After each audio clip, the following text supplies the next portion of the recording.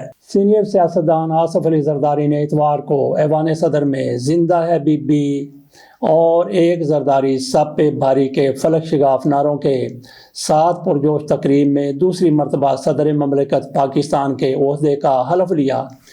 Chief justice Pakistan قاضی فائسہ نے آصف زرداری سے دوستانہ اور باہمی احترام کے ماحول میں حلف لیا۔ یہ قاضی فائسہ صاحب دوستانہ اور باہمی دوستی کے ماحول میں آصف علی زرداری سے حلف لے رہے ہیں، یہ رانا جواد کی طرف سے کہا گیا۔ مزید تفصیل میں بتایا گیا: chief of army staff general Asif Munir اور chairman joint chief of staff committee general Sahir Shamshad Mirza سمیت ریاست کی تمام اہم شخصیات سے کھچا کھچ بھرا حال آصف علی زرداری جیسے ہی تاریخی حلف اٹھانے حال میں داخل ہوئے، ماحول خوشیوں سے بھر گیا۔ سبحان اللہ، کیا کہنے، جیسے یہ ڈگنیٹیز حال میں داخل ہوتی ہیں ماحول خوشیوں سے بھر گیا، کیونکہ ایک شفاف کردار کی حامل شخصیت وہ پاکستان کے اعلیٰ ترین منصب پر متمکن ہونے جا رہی تھی۔ آصف علی زرداری، ان کے دامن پر کبھی کرپشن کا کوئی داغ نہیں رہا، اس لیے کہتے ہیں کہ ماحول خوشیوں سے بھر گیا۔ واہ سبحان اللہ۔ حقیقتاً آصف علی زرداری دوسری بار صدر منتخب ہونے والے پہلے سویلین ہیں جو اس مقابلے میں کسی سے ہارے نہیں۔ تقریب میں موجود پاور پلیئرز کی نشست و برخاست کا ذکر ضروری ہے۔ مثلاً سبکدوش ہونے والے صدر عارف علوی اپنے ماضی کے سائے کی طرح عجیب اور تنہا نظر آئے۔ یہ رانا جواد کو تنہا اور عجیب نظر آئے۔ ان کی اپنی دل کی کیفیت کیا ہوگی؟ کیا وہ اللہ کا شکر ادا کر رہے ہوں گے، یا پھر وہ واقعی مایوس ہوں گے؟ مایوس کیوں ہوں گے؟ کیا انہوں نے کچھ اپنی صدارت کے دوران غلط کیا؟ بہرحال یہ صاحب تحریر کی اپنی ایک آبزرویشن ہے کہ صدر علوی ان کو مایوس اور تنہا نظر آئے۔ ان کے ساتھ ہی پوڈیم پر نو منتخب صدر آصف زرداری، چیف جسٹس پاکستان اور وزیر اعظم شہباز شریف براجمان تھے۔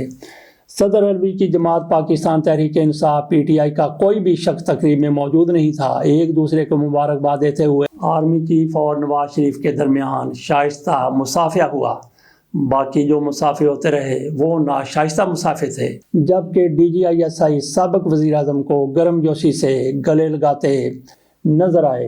مہمان نمایاں شخصیات کی آمد سے 1 گھنٹہ قبل حال میں تشریف فرما ہو چکے تھے اور صبر کے ساتھ اہم موقع کا انتظار کر رہے تھے۔ جب آرمی چیف داخل ہوئے تو پاک فوج زندہ آباد کا نعرہ سنائی دیا۔ یہ جی اے بھٹو، ایک زرداری سب پہ بھاری اور زندہ ہے بی بی زندہ ہے کے نعروں کے بالکل برعکس تھا، جو آصف زرداری کی آمد کے ساتھ دیکھتے ہی دیکھتے پورے حال میں گونجنے لگا۔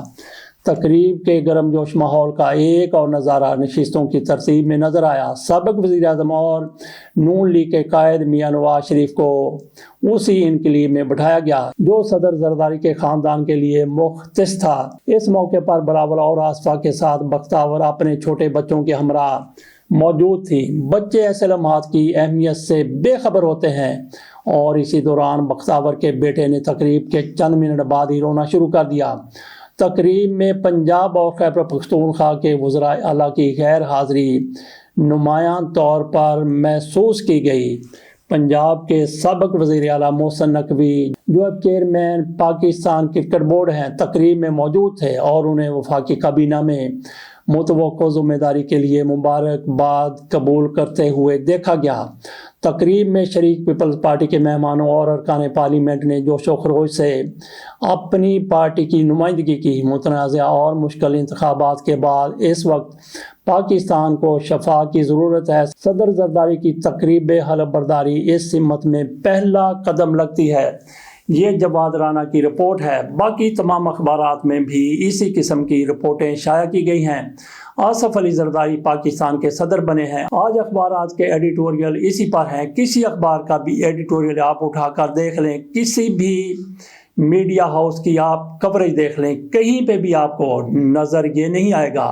یہ تو نظر آئے گا کہ آصف علی زرداری پاکستان کے صدر بن گئے، کس طرح سے حلف برداری ہوئی، کس طرح سے وہاں پہ مہمان موجود تھے، اور جس طرح سے جواد رانا کی طرف سے کہا گیا کہ سابق وزیر اعظم کو DGISI کی طرف سے گلے لگایا گیا، تو یہ سابق وزیر اعظم میاں محمد نواز شریف ہیں، ان کو DGISI کی طرف سے گلے لگایا گیا ہے۔ تو بات ہم کر رہے تھے کہ آصف علی زرداری کی صدارت کے حوالے سے اخبارات کے ایڈیٹوریل شائع ہوئے ہیں۔ اس کے ساتھ ہر میڈیا ہاؤس کی طرف سے، وہ الیکٹرانک میڈیا ہے یا وہ پرنٹ میڈیا ہے، اس کی طرف سے آصف علی زرداری کی صدارت پر جس طرح سے جھوم کے تبصرے کیے گئے ہیں وہ ابھی آپ کے سامنے ہے۔ یہاں پہ تھوڑا عالمی اخبارات کے معیار کا جائزہ لینا ہے۔ وہاں پہ ایسا جب بھی کوئی بہت بڑا ایونٹ ہوتا ہے، کوئی صدر بنتا ہے، حلف برداری ہوتی ہے، وزیر اعظم بنتا ہے، تو اس کے بارے میں پوری ایک ہسٹری شیٹ دی جاتی ہے، لیکن ہمیں آصف علی زرداری کے حوالے سے کسی بھی اخبار میں، کسی بھی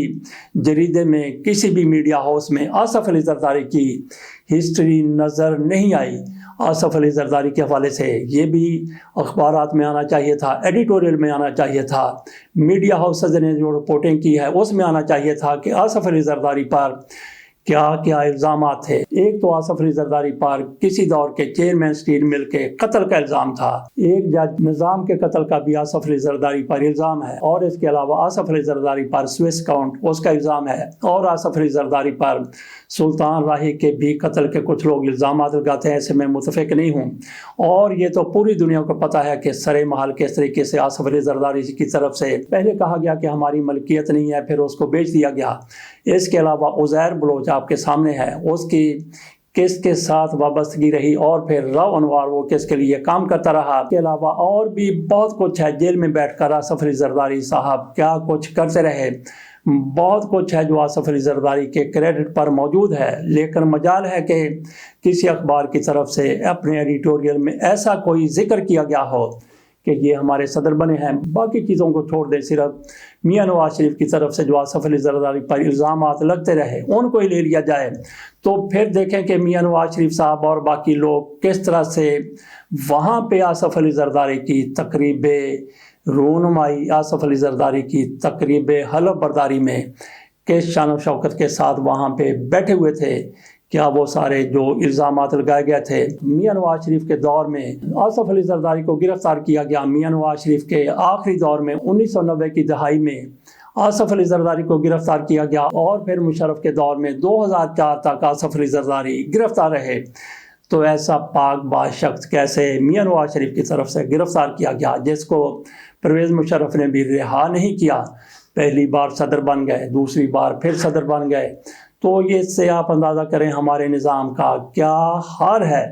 اور پھر میاں نواز شریف صاحب کل کیا کہتے تھے، آج کس ضمیر کے ساتھ، کس دل کے ساتھ، کس دماغ کے ساتھ وہ آصف علی زرداری کی حلف برداری میں نہ صرف یہ کہ موجود تھے بلکہ اب صدر بنوانے میں پیش تھے۔ 2008 میں آصف علی زرداری صدر بنے تھے تو مسلم لیگ نون کی طرف سے اس کی مخالفت کی گئی تھی، حالانکہ ان دنوں میں بھی یہ اتحادی تھے، ایک ہی پیج پر تھے، لیکن مسلم لیگ نون کی طرف سے میاں نواز شریف کی طرف سے آصف علی زرداری کی صدارت کی مخالفت کی گئی تھی۔ کیوں؟